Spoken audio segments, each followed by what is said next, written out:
Library ĩno nĩ ĩrĩa ĩkoragwo taũni-inĩ ya Nanyuki, ĩkoretwo ĩrĩ ũteithio mũnene kũrĩ arutwo na makĩria rĩrĩa cukuru ciahingwo, kuona nĩkuo macemanagia kuongerera ũgĩ wa mathomo.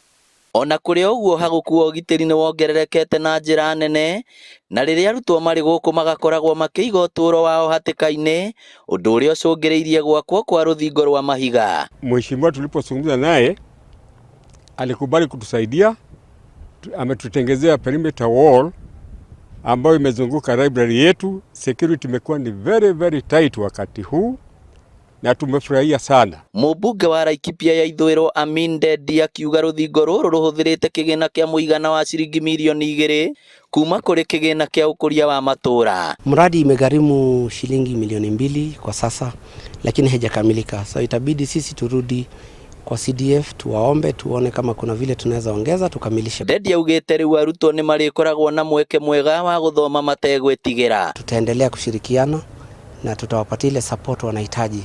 Pia tutaenda kwa serikali kuu kuwaombea more support, sababu tunajua mchango wa library si mchango mdogo. We have the most conducive area for studies, so and even if the building may not be enough, we still have trees where people can, these students can do their studies, can do their discussions. Ngĩribotera Inooro TV, rĩtwa rĩakwa nĩ Victor Kĩnũthia.